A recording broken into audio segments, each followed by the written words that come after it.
Hello everyone आज ए session रे आलोचना करबा पेडागोजी रो मोस्ट इंपोर्टेंट एमसीक्यू क्वेश्चन गुड़िक एथि डिस्कस करबा।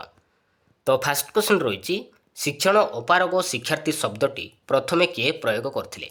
शिक्षण अपारग शिक्षार्थी शब्दटी प्रथमे किए प्रयोग करथिले किए करथिले राइट आंसर कोडा हबो। राइट आंसर जे आपनकर ऑप्शन नंबर ए सामुएल कर्क। शिक्षण अपारग शिक्षार्थी शब्दटी को प्रथमे सामुएल कर्क प्रयोग करथिले। राइट आंसर जे आपनकर option number A.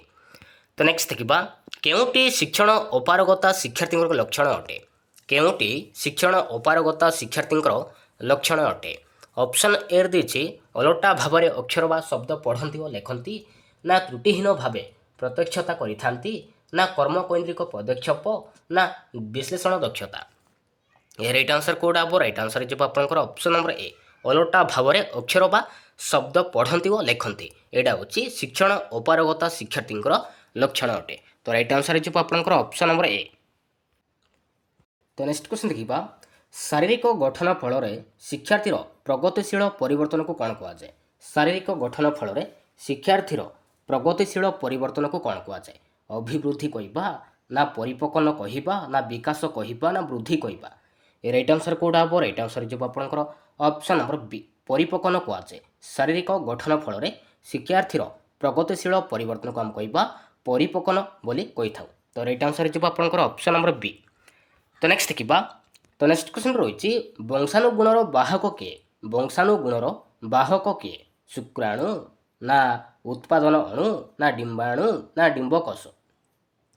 A right answer कोडा हम। राइट आंसर जो आपंकर ऑप्शन नंबर बी उत्पादन अणु। मन रखिए वंशाणुगुणर बाहक होउछि उत्पादन अणु ऑप्शन नंबर बी।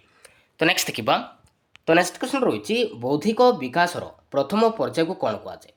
बौद्धिक विकासर प्रथम पर्याय को कौन कहुए।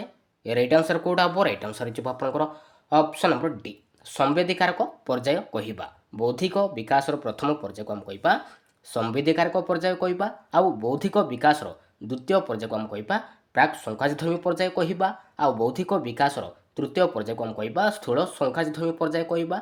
आउ बौद्धिक विकासर चतुर्थ पर्याय को आम कहवा विमूर्त संकाशधर्मी पर्याय कहवा। मन रखिए तो संवेदिकारक पर्याय हो गला बौद्धिक विकासर प्रथम पर्याय। तो राइट आंसर जो आपंकर ऑप्शन नंबर डी। तो नेक्स्ट देखा तो नेक्स्ट क्वेश्चन रही विमूर्त संकाशधर्मी पर्यायर हाराहारी बयस केते। विमूर्त संकाशधर्मी पर्यायर हाराहारी बयस केते केते हेबो 12 वर्ष ऊर्ध ना 2 रु 7 वर्ष ना 7 वर्ष रु 12 वर्ष ना जन्म ठारू 2 वर्ष।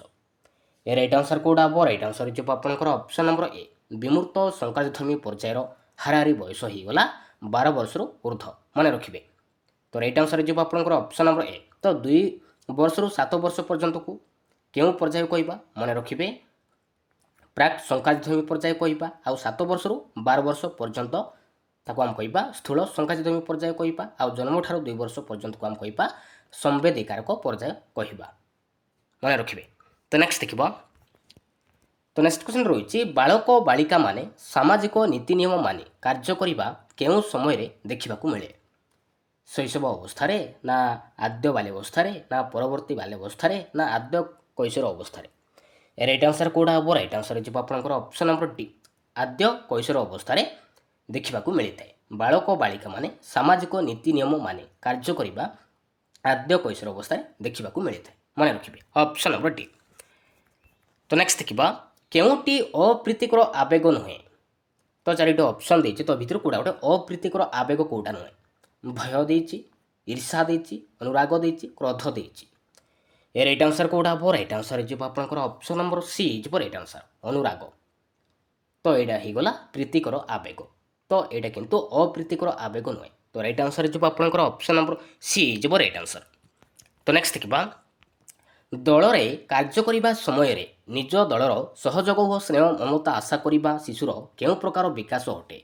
दलरे कार्य करने समय निज दलर सहयोग और स्नेह ममता आशा करने शिशुर केउं प्रकार विकास अटे। नैतिक विकास ना आवेगिक विकास ना बौद्धिक विकास ना सामाजिक विकास। ए राइट आंसर कोडा हम। राइट आंसर जो आपंकर ऑप्शन नंबर डी सामाजिक विकास अटे। मन रखिए ऑप्शन नंबर डी। तो नेक्स्ट देखा सूर्य पश्चिम दिगरे अस्त हुअन्ति ठीक भूल तो यहाँ गोटे कि प्रकार प्रश्न सूर्य पश्चिम दिगरे अस्त हुअन्ति तो यहाँ गोटे कि प्रकार प्रश्न द्विविकल्प ना समापन ना रचनात्मक ना मेलक प्रश्न राइट आंसर कौटा हम राइट आंसर हो आपंकर ऑप्शन नंबर ए द्विविकल्प प्रश्न अटे ऑप्शन नंबर ए। तो नेक्स्ट देखा रचनात्मक प्रश्न केते प्रकार अटे रचनात्मक प्रश्न केते प्रकार राइट आंसर कौटा हम राइट आंसर हो आपंकर ऑप्शन नंबर बी दुई प्रकार अटे रचनात्मक प्रश्न दुई प्रकार अटे कौन कौन गोटे हूँ दीर्घ उत्तरमूलक प्रश्न आ गोटे हूँ सीमित उत्तरमूलक प्रश्न ऑप्शन नंबर बी। तो नेक्स्ट देखा शिक्षार्थीर कृति को केउठारे प्रदर्शन करने आवश्यक शिक्षार्थीर कृति को केउठारे प्रदर्शन करने आवश्यक विद्यालय फलक ना रजिस्टर ना खेल पड़िया ना कृति फलक राइट आंसर कौटा हम राइट आंसर हो आपंकर ऑप्शन नंबर डी कृति फलक ऑप्शन नंबर डी।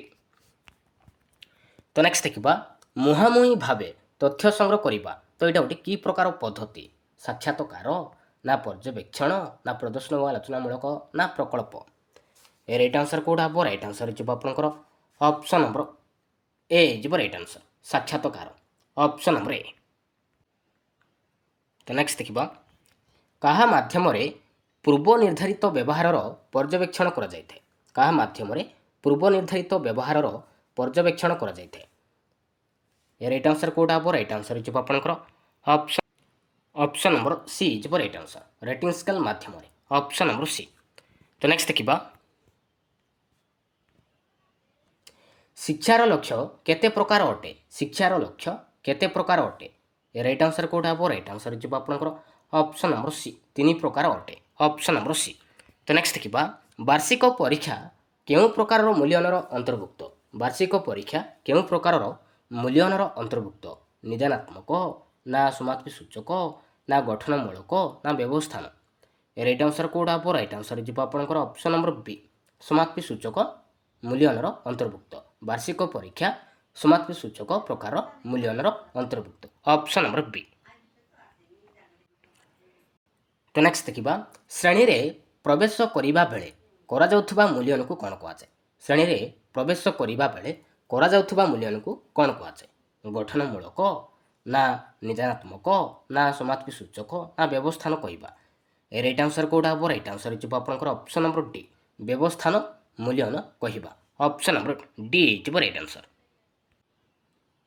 तो नेक्स्ट देखा निम्नलिखित केउटी विकासर एक दिग तो चारिटी ऑप्शन देछि तो भितर कोडा गोटे विकासर एक दिग शारीरिक देछि मानसिक देछि आवेगिक देछि उपरोक्त समस्त राइट आंसर कौटा हम राइट आंसर हो आपंकर ऑप्शन नंबर डी उपरोक्त समस्त ऑप्शन नंबर डी।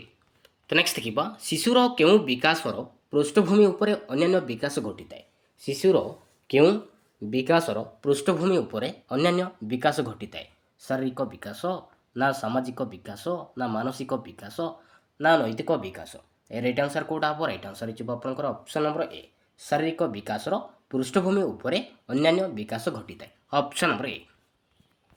तो नेक्स्ट देखा केउं अवस्था पिलामाने प्रसाधन संबंधी तालीम आरंभ करिथांती केउं अवस्था पिलामाने प्रसाधन संबंधी तालीम आरंभ करिथांती प्राक कैशोर अवस्था ना आद्य बाल्यावस्था ना परवर्ती बाल्यावस्था ना शैशव अवस्था राइट आंसर कौटा हम राइट आंसर हो आपंकर ऑप्शन नंबर बी आद्य बाल्यावस्था पिलामाने प्रसाधन संबंधी तालीम आरंभ करिथांती ऑप्शन नंबर बी। तो नेक्स्ट देखा जन्मरू किछि मास मध्यरे शिशु केतोटी सरल आचरण प्रदर्शन करिथांती जन्मरू किछि मास मध्यरे शिशु केतोटी सरल आचरण प्रदर्शन करिथांती केतोटी राइट आंसर कौटा हम राइट आंसर हो आपंकर ऑप्शन नंबर सी पांचटी ऑप्शन नंबर सी।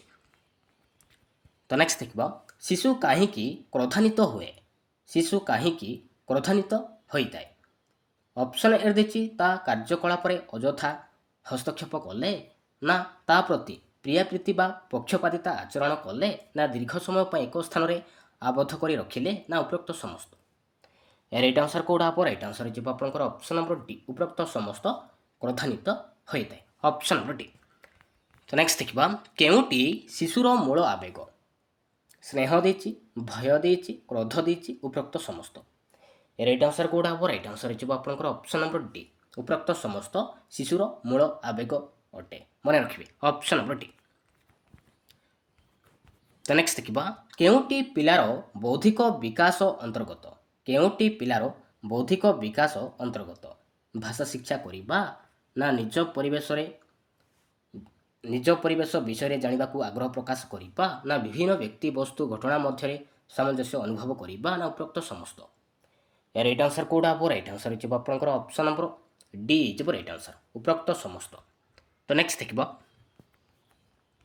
ତ ନେକ୍ସଟ କ୍ୱେଶ୍ଚନ୍ ରହିଛି ବସ୍ତୁର ନିତ୍ୟତା ସମ୍ବନ୍ଧୀୟ ପ୍ରଣାଳୀ କେଉଁ ପର୍ଯ୍ୟାୟରେ ପିଲା ବୁଝିବାକୁ ସମର୍ଥ ହୁଏ? ବସ୍ତୁର ନିତ୍ୟତା ସମ୍ବନ୍ଧୀୟ ପ୍ରଣାଳୀ କେଉଁ ପର୍ଯ୍ୟାୟରେ ପିଲା ବୁଝିବାକୁ ସମର୍ଥ ହୁଏ?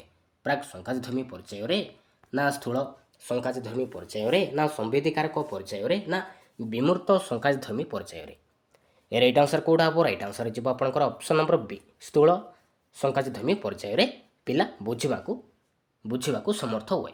ଅପସନ୍ ନମ୍ବର ବି ହେଇଯିବ ରାଇଟ୍ ଆନ୍ସର। ତ ନେକ୍ସଟ ଦେଖିବା ଶିଶୁମାନଙ୍କର ସାମାଜିକ ଉପଯୋଜନ କ୍ଷମତା ଭିତ୍ତିକ ବିବିଧତା ନିମ୍ନଲିଖିତ କେଉଁ ଗୁଣାବଳୀର ପରିସରଭୁକ୍ତ? ଅପସନ୍ ଏ ଦେଇଛି ଶାରୀରିକ ଓ ଦୈହିକ ଗୁଣାବଳୀ ଦେଇଛି, ବିରେ ଦେଇଛି ମାନସିକ ଗୁଣାବଳୀ ନା ବ୍ୟକ୍ତିତ୍ୱ ସମ୍ବନ୍ଧୀୟ ଗୁଣାବଳୀ ନା କୌଣସିଟି ନୁହେଁ? ରାଇଟ୍ ଆନ୍ସର କେଉଁଟା ହେବ? ରାଇଟ୍ ଆନ୍ସର ହେଇଯିବ ଆପଣଙ୍କର ଅପସନ୍ ନମ୍ବର ସି ହେଇଯିବ ରାଇଟ୍ ଆନ୍ସର, ବ୍ୟକ୍ତିଗତ ସମ୍ବନ୍ଧୀୟ ଗୁଣାବଳୀ ପରିସରଭୁକ୍ତ ଅଟେ। Option number C. ତ ନେକ୍ସଟ ଦେଖିବା କେଉଁଟି ପର୍ଯ୍ୟବେକ୍ଷଣ ପ୍ରଣାଳୀର ସୋପାନ ନୁହେଁ? କେଉଁଟି ପର୍ଯ୍ୟବେକ୍ଷଣ ପ୍ରଣାଳୀର ସୋପାନ କେଉଁଟା ନୁହେଁ? ଅପସନ୍ ଏ ଦେଇଛି ତଥ୍ୟ ବିଶ୍ଳେଷଣ କରିବା, ବିରେ ଦେଇଛି ଫଳାଫଳ ପ୍ରୟୋଗ କରିବା ନା ପ୍ରାସଙ୍ଗିକ ତଥ୍ୟ ସଂଗ୍ରହ କରିବା ନା ସିଦ୍ଧାନ୍ତ ନିରୂପଣ କରିବା? ରାଇଟ୍ ଆନ୍ସର କେଉଁଟା ହେବ? ରାଇଟ୍ ଆନ୍ସର ହେଇଯିବ ଆପଣଙ୍କର ଅପସନ୍ ନମ୍ବର ବି ହେଇଯିବ ରାଇଟ୍ ଆନ୍ସର, ଫଳାଫଳ ପ୍ରୟୋଗ। ଏଇଟା କିନ୍ତୁ ପର୍ଯ୍ୟବେକ୍ଷଣ ପ୍ରଣାଳୀର ସୋପାନ ନୁହେଁ। ତ ପର୍ଯ୍ୟବେକ୍ଷଣ ପ୍ରଣାଳୀର ସୋପାନ ହେଇଗଲା ପର୍ଯ୍ୟବେକ୍ଷଣ ହେଇଗଲା, ତଥ୍ୟ ସଂଗ୍ରହ ହେଇଗଲା, ତଥ୍ୟ ବିଶ୍ଳେଷଣ, ସିଦ୍ଧାନ୍ତ ନିରୂପଣ, ଏସବୁ ହେଉଛି ପର୍ଯ୍ୟବେକ୍ଷଣ ପ୍ରଣାଳୀର ଗୋଟେ ସୋପାନ, କିନ୍ତୁ ଫଳାଫଳ ପ୍ରୟୋଗ କିନ୍ତୁ ନୁହେଁ। ଅପସନ୍ ନମ୍ବର ବି। ତ ନେକ୍ସଟ ଦେଖିବା ଅନ୍ୟ ଜଣେ ହସିଲେ ବା କାନ୍ଦିଲେ ଆମେ ହସୁ ବା କାନ୍ଦୁ। ତ ଏଇଟା ଗୋଟେ କେଉଁ ପ୍ରକାର ଅନୁକରଣ? କ୍ରିୟାତ୍ମକ ନା ଅର୍ଥହୀନ ନା ଅଜ୍ଞାତ ନା ସହାନୁଭୂତି ସୂଚକ? ରାଇଟ୍ ଆନ୍ସର କେଉଁଟା ହେବ? ରାଇଟ୍ ଆନ୍ସର ହେଇଯିବ ଆପଣଙ୍କର ଅପସନ୍ ନମ୍ବର ଡି, ସହାନୁଭୂତି ସୂଚକ। Option number D. ତ ନେକ୍ସଟ ଦେଖିବା କେଉଁଟି ଶାରୀରିକ କ୍ଳାନ୍ତିର ଉଦାହରଣ ନୁହେଁ? ଶାରୀରିକ କ୍ଳାନ୍ତିର ଉଦାହରଣ କେଉଁଟା ନୁହେଁ? ଗଳଗଣ୍ଡ ରୋଗ ନା ଅନିଚ୍ଛା ସତ୍ତ୍ୱେ ଗଣିତ ଶିକ୍ଷାଦାନ ନା ଅନିଦ୍ରା ରହିବା ନା ଅସୁସ୍ଥ ଆଖି? ରାଇଟ୍ ଆନ୍ସର କେଉଁଟା ହେବ? ରାଇଟ୍ ଆନ୍ସର ହେଇଯିବ ଆପଣଙ୍କର ଅପସନ୍ ନମ୍ବର ବି, ଅନିଚ୍ଛା ସତ୍ତ୍ୱେ ଗଣିତ ଶିକ୍ଷାଦାନ। ଏଇଟା କିନ୍ତୁ ଶାରୀରିକ କ୍ଳାନ୍ତିର ଉଦାହରଣ ନୁହେଁ। ଅପସନ୍ ନମ୍ବର ବି। ତ ନେକ୍ସଟ ଦେଖିବା କେଉଁଟି ଏକ ଦୃଶ୍ୟ ଶ୍ରାବ୍ୟ ଉପକରଣ? ତ ଚାରିଟି ଅପସନ୍ ଦେଇଛି, ତ ଭିତରୁ କେଉଁଟା ଗୋଟେ ଦୃଶ୍ୟ ଶ୍ରାବ୍ୟ ଉପକରଣ? ଏ ଭିତରୁ କେଉଁଟା? ଦୃଶ୍ୟ ମାନେ କ'ଣ? ଦେଖିବା, ଶ୍ରାବ୍ୟ ମାନେ ଶୁଣିବା। ତ ଭିତରୁ କେଉଁଟା ଦୃଶ୍ୟ ଶ୍ରାବ୍ୟ ଉପକରଣ? ରାଇଟ୍ ଆନ୍ସର କେଉଁଟା ହେବ? ରାଇଟ୍ ଆନ୍ସର ହେଇଯିବ ଆପଣଙ୍କର ଅପସନ୍ ନମ୍ବର ଏ, ଟେଲିଭିଜନ। ତ ଏଇଟା ହେଉଛି ଦୃଶ୍ୟ ଶ୍ରାବ୍ୟ ଉପକରଣ। ତ ଗ୍ରାମୋଫୋନ୍, ରେଡ଼ିଓ, ଫଟୋଗ୍ରାଫ। ଗ୍ରାମୋଫୋନ୍ ହେଇଗଲା ଶ୍ରାବ୍ୟ, ରେଡ଼ିଓ ମଧ୍ୟ ଗୋଟେ ଶ୍ରାବ୍ୟ, ଆଉ ଫଟୋଗ୍ରାଫ ହେଇଗଲା ଏଇଟା ହେଉଛି ସ୍ଥିର ଛବି। ତ ନେକ୍ସଟ ଦେଖିବା କେଉଁଟି ଶ୍ରେଣୀ ପରିବେଶର ଅନ୍ତର୍ଭୁକ୍ତ ନୁହେଁ? ଶିକ୍ଷଣ କ'ଣ ଦେଇଛି? ଶିଶୁପ୍ରିୟ ଉପାଦାନ ଦେଇଛି, କଳାପଟା ଦେଇଛି, ଶିକ୍ଷଣ କାର୍ଯ୍ୟ ଓ ମହତ୍ତ୍ୱ ବାଣୀ। ରାଇଟ୍ ଆନ୍ସର କେଉଁଟା ହେବ? ରାଇଟ୍ ଆନ୍ସର ହେଇଯିବ ଆପଣଙ୍କର ଅପସନ୍ ନମ୍ବର ବି, ଶିଶୁପ୍ରିୟ ଉପାଦାନ। ଏଇଟା କିନ୍ତୁ ଶ୍ରେଣୀ ପରିବେଶର ଅନ୍ତର୍ଭୁକ୍ତ ନୁହେଁ। ଅପସନ୍ ନମ୍ବର ବି। ତ ନେକ୍ସଟ ଦେଖିବା ବିଦ୍ୟାଳୟର ମାନବୀୟ ପରିବେଶ ପାଇଁ କେଉଁଟି ସମ୍ପର୍କଟି ଅଲଗା? ଅପସନ୍ ଏ ଦେଇଛି ବିଦ୍ୟାଳୟ ଗୋଷ୍ଠୀ ସମ୍ପର୍କ ଦେଇଛି, ବିରେ ଦେଇଛି ଶିକ୍ଷାର୍ଥୀ ଶିକ୍ଷକ ସମ୍ପର୍କ ଦେଇଛି, ସିରେ ଦେଇଛି ପିତାମାତା ଅଭିଭାବକ ଗୋଷ୍ଠୀ ସମ୍ପର୍କ ଦେଇଛି, ଏଠିରେ ଦେଇଛି ଶିକ୍ଷାର୍ଥୀ ସମ୍ପର୍କ। ରାଇଟ୍ ଆନ୍ସର କେଉଁଟା ହେବ? ରାଇଟ୍ ଆନ୍ସର ହେଇଯିବ ଆପଣଙ୍କର ଅପସନ୍ ନମ୍ବର ସି, ପିତାମାତା ଅଭିଭାବକ ଗୋଷ୍ଠୀ ସମ୍ପର୍କ। ଏଇଟା କିନ୍ତୁ ବିଦ୍ୟାଳୟ ମାନବୀୟ ପରିବେଶ ପାଇଁ ଏମାନଙ୍କ ଠାରୁ ଅଲଗା ଅଛି। ତ ଅପସନ୍ ନମ୍ବର ସି ହେଇଯିବ ରାଇଟ୍ ଆନ୍ସର। ତ ନେକ୍ସଟ ଦେଖିବା ଆଲୋଚନାର ପରିବେଶ ସୃଷ୍ଟି କରି ବିଷୟଗତ ପାଠ୍ୟବସ୍ତୁର ସମସ୍ୟା ନିର୍ବାଚନ କରିବା ସମସ୍ୟା ସମାଧାନର କେଉଁ ସୋପାନ କାର୍ଯ୍ୟ? ପ୍ରାସଙ୍ଗିକ ତଥ୍ୟ ସଂଗ୍ରହ ନା ସମସ୍ୟାର ସ୍ପଷ୍ଟୀକରଣ ନା ସମସ୍ୟାର ସମ୍ବେଦନ ନା ପ୍ରକଳ୍ପ ଅନୁକଳ୍ପନା ଗଠନ? ରାଇଟ୍ ଆନ୍ସର କେଉଁଟା ହେବ? ରାଇଟ୍ ଆନ୍ସର ହେଇଯିବ ଆପଣଙ୍କର ଅପସନ୍ ନମ୍ବର ସି, ସମସ୍ୟାର ସମ୍ବେଦନ ସୋପାନର କାର୍ଯ୍ୟ। Option number C. ତ ନେକ୍ସଟ ଦେଖିବା କେଉଁଟି ଶିକ୍ଷଣର ଉପାୟ ନୁହେଁ? ଅନୁକରଣ ଦେଇଛି, ପରିପୋଷଣ ଦେଇଛି, ପରୀକ୍ଷଣ ଦେଇଛି, ପର୍ଯ୍ୟବେକ୍ଷଣ ଦେଇଛି। ରାଇଟ୍ ଆନ୍ସର କେଉଁଟା ହେବ? ରାଇଟ୍ ଆନ୍ସର ହେଇଯିବ ଆପଣଙ୍କର ଅପସନ୍ ନମ୍ବର ବି, ପରିପୋଷଣ। ଏଇଟା କିନ୍ତୁ ଶିକ୍ଷଣର ଉପାୟ ନୁହେଁ। ଅପସନ୍ ନମ୍ବର ବି। ତ ନେକ୍ସଟ ଦେଖିବା ଶିକ୍ଷଣ ନିମ୍ନ କାହା ଦ୍ୱାରା ସଂଗଠିତ ହୁଏ? ଶିକ୍ଷଣ କାହା ଦ୍ୱାରା ସଂଗଠିତ ହୋଇଥାଏ? पर्यवेक्षण द्वारा ना अनुभूति द्वारा ना अभ्यास द्वारा ना उपरोक्त समस्त द्वारा ए राइट आंसर कोडा हम राइट आंसर जो आपंकर ऑप्शन नंबर डी जब राइट आंसर उपरोक्त समस्त द्वारा संगठित हुए ऑप्शन नंबर डी। तो नेक्स्ट देखा क्यों आचरणगत परिवर्तन शिक्षण नुहे तो चारोटी ऑप्शन देती तो भितर कौड़ा गोटे आचरणगत परिवर्तन शिक्षण कौड़ा नुहे निशा सेवन देती असुस्थता बा क्लांति होउथिबा परिवर्तन देती छिंकिबा देती उपरोक्त समस्त राइट आंसर कौड़ा हम राइट आंसर जो आपंकर ऑप्शन नंबर डी जब राइट आंसर उपरोक्त समस्त आचरणगत परिवर्तन शिक्षण नुहे ऑप्शन नंबर डी।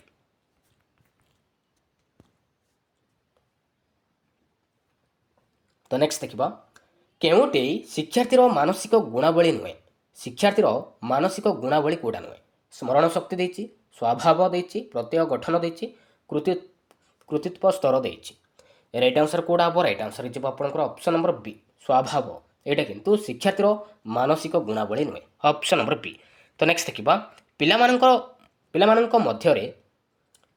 मध्यरे थिबा व्यक्तिगत प्रभेद दूर करने केउं शिक्षण व्यवस्था ग्रहण करिवो ऑप्शन ए देछि प्रति पिलार दक्षता और सामर्थ्य निरूपण बी रे देछि शिक्षण रे पछुआ पिलांको पई स्वतंत्र दृष्टि ना निजस्व बेगरे शिखिबा व्यवस्था ना उपरोक्त समस्त राइट आंसर कौड़ा हम राइट आंसर जो आपंकर ऑप्शन नंबर डी उपरोक्त समस्त ऑप्शन नंबर डी।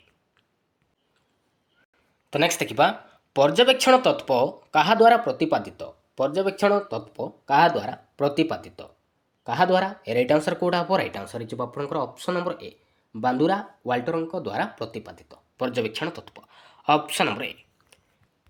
तो नेक्स्ट देखा जड़े हसिले बा कांदिले आमे हसु बा कांदु तो यहाँ गोटे क्यों प्रकार अनुकरण यहाँ हूँ सहानुभूति सूचक अनुकरण ऑप्शन नंबर बी। तो नेक्स्ट देखा प्रयत्न प्रमाद शिक्षण प्रवर्तक किए प्रयत्न प्रमादर शिक्षण प्रवर्तक किए स्किनर ना जीन पियाजे ना थर्नडाइक ना गेट्स राइट आंसर कौड़ा हम राइट आंसर जो आपंकर ऑप्शन नंबर सी जब right answer Thorndike option number C. तो नेक्स्ट देखा परीक्षण द्वारा क्यों प्रक्रिया और कौशल शिक्षार्थी शिक्षा करिଥାଏ अनुकल्पना करवा ना पर्यवेक्षण तुलना विभागीकरण करवा ना तर्क करवा ना उपरोक्त समस्त ए राइट आंसर जो आपंकर ऑप्शन नंबर डी उपरोक्त समस्त। तो नेक्स्ट देखा मनोविज्ञान होची डैश गोटे आत्मा संपर्क विज्ञान ना मन संपर्क विज्ञान ना चेतना संपर्क विज्ञान ना आचरण संपर्क विज्ञान राइट आंसर कौड़ा हम राइट आंसर जो आपंकर ऑप्शन नंबर डी मनोविज्ञान होची आचरण संपर्क विज्ञान ऑप्शन नंबर डी। तो नेक्स्ट देखा खेल एक सत प्रवृत्त कार्य एक कथा किए कही राइट आंसर कौड़ा हम राइट आंसर जो आपंकर ऑप्शन नंबर डी जब राइट आंसर हरलोक कही ऑप्शन नंबर डी। तो नेक्स्ट देखा शिशुर विकास दृष्टिकोण केउटी अन्य तीनोटी ठारू भिन्न सहन शक्ति देती चिंता शक्ति देती स्मरण शक्ति ना सृजन शक्ति राइट आंसर कौड़ा हम राइट आंसर जो आपंकर ऑप्शन नंबर ए जब राइट आंसर सहन शक्ति शिशुर विकास दृष्टिकोण सहन शक्ति एम अलग अच्छी ऑप्शन नंबर ए। तो नेक्स्ट देखा वृद्धि और वंशानुगुण मध्य विशेष संपर्क थाए यार कहार मत राइट आंसर कौड़ा हम राइट आंसर जो आपंकर ऑप्शन नंबर बी जब राइट आंसर हरलोक मत ऑप्शन नंबर बी। तो नेक्स्ट देखा तो नेक्स्ट क्वेश्चन रही शिक्षादान आरंभ में शिक्षार्थीर पूर्व ज्ञान परीक्षा करा शिक्षण केउं नियम उपरे आधारित फलाफल ना अभ्यास ना प्रस्तुति ना अभिज्ञता राइट आंसर कौड़ा हम राइट आंसर जो आपंकर ऑप्शन नंबर सी प्रस्तुति नियम उपरे आधारित ऑप्शन नंबर सी। तो नेक्स्ट देखा जड़े प्राथमिक शिक्षक शिक्षादान समय श्रुत लिखन उपरे गुरुत्व दियंती यह द्वारा शिक्षार्थीर की प्रकार विकास साधित होता है सामाजिक ना मानसिक ना पेशीय ना बौद्धिक राइट आंसर कौड़ा हम राइट आंसर जो आपंकर ऑप्शन नंबर सी पेशीय विकास साधित होता है ऑप्शन नंबर सी। तो नेक्स्ट देखा तो नेक्स्ट क्वेश्चन रही प्राथमिक शिक्षार्थी मानकर शिक्षणगत दुर्बलता दूर करने निमंते जड़े प्राथमिक शिक्षक केउटी उपरे गुरुत्व देवे पाठ्यपुस्तक उपरे ना शिक्षा उपकरण उपरे ना मुखस्थीकरण उपरे ना आलोचना व वर्णना उपरे राइट आंसर कौड़ा हम राइट आंसर जो आपंकर ऑप्शन नंबर डी आलोचना व वर्णना उपरे गुरुत्व देवे ऑप्शन नंबर डी। तो नेक्स्ट देखा केउटी एकक ପାଠ୍ୟ ଯୋଜନାର ଉପାଦାନ ନୁହେଁ। ଏକକ ପାଠ୍ୟ ଯୋଜନାର ଉପାଦାନ କେଉଁଟା ନୁହେଁ? ମୁଖ୍ୟ ଧାରଣା ଦେଇଛି, ଉପଧାରଣା ଦେଇଛି, ଉପକରଣ ଦେଇଛି, ଶ୍ରେଣୀ ପରିଚାଳନା ଦେଇଛି। ରାଇଟ୍ ଆନ୍ସର କେଉଁଟା ହେବ? ରାଇଟ୍ ଆନ୍ସର ହେଇଯିବ ଆପଣଙ୍କର ଅପସନ୍ ନମ୍ବର ଡି, ଶ୍ରେଣୀ ପରିଚାଳନା। ଏଇଟା କିନ୍ତୁ ଏକକ ପାଠ୍ୟ ଯୋଜନାର ଏକ ଉପାଦାନ ନୁହେଁ। Option number D. ତ ନେକ୍ସଟ ଦେଖିବା, କେଉଁଟି ସୃଜନଶୀଳତାର ସୂଚକ ନୁହେଁ? ଚିନ୍ତନ ଦେଇଛି, ମେଳନ ଦେଇଛି, ବିଶ୍ଳେଷଣ ଦେଇଛି, ସଂଶ୍ଳେଷଣ ଦେଇଛି। ରାଇଟ୍ ଆନ୍ସର କେଉଁଟା ହେବ? ରାଇଟ୍ ଆନ୍ସର ହେଇଯିବ ଆପଣଙ୍କର ଅପସନ୍ ନମ୍ବର ବି, ମେଳନ। ଏଇଟା କିନ୍ତୁ ସୃଜନଶୀଳତାର ସୂଚକ ନୁହେଁ। ତ ନେକ୍ସଟ ଦେଖିବା, ମୂଲ୍ୟାୟନ ଦୃଷ୍ଟିକୋଣରୁ କେଉଁଟି ଅନ୍ୟ ତିନୋଟି ଠାରୁ ଭିନ୍ନ? ରେଟିଂ ସ୍କେଲ୍ ଦେଇଛି, ପ୍ରୋଗ୍ରେସ୍ କାର୍ଡ଼, ନା ଚେକ୍ଲିଷ୍ଟ, ନା ପ୍ରଶ୍ନଗୁଚ୍ଛ। ରାଇଟ୍ ଆନ୍ସର କେଉଁଟା ହେବ? ରାଇଟ୍ ଆନ୍ସର ହେଇଯିବ ଆପଣଙ୍କର ଅପସନ୍ ନମ୍ବର ବି, ପ୍ରୋଗ୍ରେସ୍ କାର୍ଡ଼। ତ ଏମାନଙ୍କ ଠାରୁ ଅଲଗା ଅଛି। ଅପସନ୍ ନମ୍ବର ବି। ତ ନେକ୍ସଟ ଦେଖିବା, କେଉଁଟି ଦ୍ୱାରା ଶିକ୍ଷଣଗତ ଦୋଷ ଦୁର୍ବଳତା ପରିମାପ କରାଯାଏ? କାହା ଦ୍ୱାରା ଶିକ୍ଷଣଗତ ଦୋଷ ଦୁର୍ବଳତା ପରିମାପ କରାଯାଏ? ବାର୍ଷିକ ପରୀକ୍ଷା ଦ୍ୱାରା, ନା ଏକକ ପରୀକ୍ଷା ଦ୍ୱାରା, ନା ନିଦାନାତ୍ମକ ପରୀକ୍ଷା ଦ୍ୱାରା, ନା କ୍ରମୋନ୍ନତି ପରୀକ୍ଷା ଦ୍ୱାରା। ରାଇଟ୍ ଆନ୍ସର କେଉଁଟା ହେବ? ରାଇଟ୍ ଆନ୍ସର ହେଇଯିବ ଆପଣଙ୍କର ଅପସନ୍ ନମ୍ବର ସି, ନିଦାନାତ୍ମକ ପରୀକ୍ଷା ଦ୍ୱାରା ଶିକ୍ଷଣଗତ ଦୋଷ ଦୁର୍ବଳତା ପରିମାପ କରାଯାଇଥାଏ। Option number C. ତ ନେକ୍ସଟ ଦେଖିବା, କେଉଁଟି ବସ୍ତୁନିଷ୍ଠ ପ୍ରଶ୍ନ ସହ ସମ୍ପର୍କିତ ନୁହେଁ? ବସ୍ତୁନିଷ୍ଠ ପ୍ରଶ୍ନ ସହ ସମ୍ପର୍କ କେଉଁଟା ନୁହେଁ? ଅପସନ୍ ଏ ଦେଇଛି ସାମଗ୍ରିକ ଶିକ୍ଷଣ ପରିମାପ ଦେଇଛି, ବିରେ ଦେଇଛି 4-5 ବିକଳ୍ପ ଉତ୍ତର ଥାଏ, ସିରେ ଦେଇଛି ସହଜରେ ମୂଲ୍ୟାୟନ କରି ହୁଏ, ନା ପରୀକ୍ଷା ପରିଚାଳନା ସହଜ ହୁଏ। ରାଇଟ୍ ଆନ୍ସର କେଉଁଟା ହେବ? ରାଇଟ୍ ଆନ୍ସର ହେଇଯିବ ଆପଣଙ୍କର ଅପସନ୍ ନମ୍ବର ଡି ଯିବ ରାଇଟ୍ ଆନ୍ସର, ପରୀକ୍ଷା ପରିଚାଳନା ସହଜ ହୁଏ। ଏଇଟା କିନ୍ତୁ ବସ୍ତୁନିଷ୍ଠ ପ୍ରଶ୍ନ ସହ ସମ୍ପର୍କ ନୁହେଁ। Option number D. ତ ନେକ୍ସଟ ଦେଖିବା, ପ୍ରବେଶିକା ପରୀକ୍ଷା କେଉଁ ପ୍ରକାର ମୂଲ୍ୟାୟନ? ପ୍ରବେଶିକା ପରୀକ୍ଷା କେଉଁ ପ୍ରକାର ମୂଲ୍ୟାୟନର ଅନ୍ତର୍ଭୁକ୍ତ? ସାମଗ୍ରିକ, ନା ନୈଦାନିକ, ନା ପାଠନୀତି କ୍ରମିକ, ନା ବ୍ୟବସ୍ଥାନ। ରାଇଟ୍ ଆନ୍ସର କେଉଁଟା ହେବ? ରାଇଟ୍ ଆନ୍ସର ହେଇଯିବ ଆପଣଙ୍କର ଅପସନ୍ ନମ୍ବର ଡି, ବ୍ୟବସ୍ଥାନ। ପ୍ରବେଶିକା ପରୀକ୍ଷା ବ୍ୟବସ୍ଥାନ ପ୍ରକାର ମୂଲ୍ୟାୟନର ଅନ୍ତର୍ଭୁକ୍ତ ଅଟେ। Option number D. ତ ନେକ୍ସଟ ଦେଖିବା, କେଉଁଟି ଅଭିପ୍ରେରଣା ସହ ସମ୍ପୃକ୍ତ ନୁହେଁ? ଅପସନ୍ ଏ ଦେଇଛି ଶିକ୍ଷଣ ପ୍ରକ୍ରିୟା ସକ୍ରିୟ ହୁଏ, ନା ଶିକ୍ଷାର୍ଥୀ ସ୍ୱ ଶିକ୍ଷଣରେ ଆଗ୍ରହ ପ୍ରଦର୍ଶନ କରେ, ନା ଶିକ୍ଷଣ ପାଇଁ ପ୍ରେରଣା ଓ ଶକ୍ତି ମିଳିଥାଏ, ନା ଚିନ୍ତନ ଓ ସ୍ମରଣ ଶକ୍ତିର ବିକାଶ ଘଟେ। ରାଇଟ୍ ଆନ୍ସର କେଉଁଟା ହେବ? ରାଇଟ୍ ଆନ୍ସର ହେଇଯିବ ଆପଣଙ୍କର ଅପସନ୍ ନମ୍ବର ଡି ଯିବ ରାଇଟ୍ ଆନ୍ସର, ଚିନ୍ତନ ଓ ସ୍ମରଣ ଶକ୍ତିର ବିକାଶ ଘଟେ। Option number D. ତ ନେକ୍ସଟ ଦେଖିବା, ଜଣେ ଶିକ୍ଷାର୍ଥୀ ଶିକ୍ଷାଦାନ ସମୟରେ ବାସ୍ତବ ବସ୍ତୁ ଉପରେ ନିର୍ଭର କରୁଛି। ଶିକ୍ଷଣ ଦୃଷ୍ଟିରୁ ଏହା ଶିକ୍ଷାର୍ଥୀର କେଉଁ ପ୍ରକାର ଲକ୍ଷଣ ଅଟେ? ମାନସିକ, ନା ମାନସିକ ଅନୁଗ୍ରସରତା, ନା ମାନସିକ ଅସ୍ଥିରତା, ନା ମାନସିକ ତାନାବସ୍ଥା। ରାଇଟ୍ ଆନ୍ସର କେଉଁଟା ହେବ? ରାଇଟ୍ ଆନ୍ସର ହେଇଯିବ ଆପଣଙ୍କର ଅପସନ୍ ନମ୍ବର ବି, ମାନସିକ ଅନୁଗ୍ରସରତା ପ୍ରକାର ଲକ୍ଷଣ ଅଟେ। ତ ନେକ୍ସଟ ଦେଖିବା, ପ୍ରତିଭାଶାଳୀ ଶିକ୍ଷାର୍ଥୀଙ୍କର ବୁଦ୍ଧ୍ୟାଙ୍କ ପ୍ରାୟ କେତେ ହେବ? ରାଇଟ୍ ଆନ୍ସର କେଉଁଟା ହେବ? ରାଇଟ୍ ଆନ୍ସର ହେଇଯିବ ଆପଣଙ୍କର ଅପସନ୍ ନମ୍ବର ଡି, 130ରୁ ଅଧିକ। ତାକୁ ଆମେ କହିବା ପ୍ରତିଭାଶାଳୀ ଶିକ୍ଷାର୍ଥୀ କହିବା। ମନେ ରଖିବେ 90ରୁ 110। ତାକୁ ଆମେ କିଭଳି ବୁଦ୍ଧିଆ କହିବା? ତାକୁ ଆମେ କହିବା ସାଧାରଣ ବୁଦ୍ଧି କହିବା। ଆଉ 120ରୁ 140କୁ ଆମେ କହିବା ଶ୍ରେଷ୍ଠ ବୁଦ୍ଧି କହିବା। ଆଉ 110ରୁ 120କୁ ଆମେ କହିବା ବେଶୀ ବୁଦ୍ଧି ସମ୍ପନ୍ନ ପିଲା କହିବା। ତ ନେକ୍ସଟ ଦେଖିବ, କେଉଁ ପଦ୍ଧତି ଦ୍ୱାରା ପ୍ରତିଭାଶାଳୀ ଶିକ୍ଷାର୍ଥୀମାନଙ୍କୁ ଚିହ୍ନଟ କରାଯାଇପାରେ? ଲବ୍ଧ ଜ୍ଞାନ ପରୀକ୍ଷା ଦ୍ୱାରା, ନା ଶିକ୍ଷାଦାନ ପ୍ରଦର୍ଶନ ଦ୍ୱାରା, ନା ବଂଶାନୁଗୁଣ ଦ୍ୱାରା, ନା ବ୍ୟକ୍ତି ବିବରଣୀ ବିଶ୍ଳେଷଣ ଦ୍ୱାରା। ରାଇଟ୍ ଆନ୍ସର ହେଇଯିବ ଆପଣଙ୍କର ଅପସନ୍ ନମ୍ବର ଡି, ବ୍ୟକ୍ତି ବିବରଣୀ ବିଶ୍ଳେଷଣ ଦ୍ୱାରା ପ୍ରତିଭାଶାଳୀ ଶିକ୍ଷାର୍ଥୀମାନଙ୍କୁ ଚିହ୍ନଟ କରାଯାଇଥାଏ। Option number D. ତ ନେକ୍ସଟ ଦେଖିବା, କେଉଁଟି ଶିଶୁ କୈନ୍ଦ୍ରିକ ଶିକ୍ଷାଦାନ ସମ୍ପର୍କିତ ନୁହେଁ? ରାଇଟ୍ ଆନ୍ସର କେଉଁଟା ହେବ? ରାଇଟ୍ ଆନ୍ସର ହେଇଯିବ ଆପଣଙ୍କର ଅପସନ୍ ନମ୍ବର ଡି ଯିବ ରାଇଟ୍ ଆନ୍ସର, ଶ୍ରେଣୀ ଶିକ୍ଷାଦାନ ଉପରେ ଗୁରୁତ୍ୱ ପ୍ରଦାନ। ଏଇଟା କିନ୍ତୁ ଶିଶୁ କୈନ୍ଦ୍ରିକ ଶିକ୍ଷାଦାନ ସମ୍ପର୍କ ନୁହେଁ। Option number D.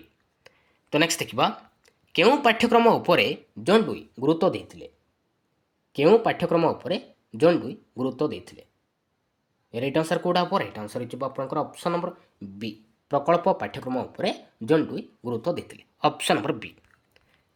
ତବେ ଦେଖିବା ଲାଷ୍ଟ କ୍ୱେଶ୍ଚିନ୍, କେଉଁଟି ମୌଳିକ ଶିକ୍ଷାର ସୂଚକ?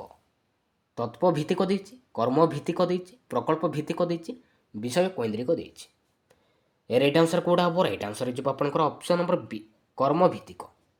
କର୍ମ ଭିତ୍ତିକ ହେଉଛି ମୌଳିକ ଶିକ୍ଷାର ସୂଚକ ଅଟେ। Option number B. Thank you.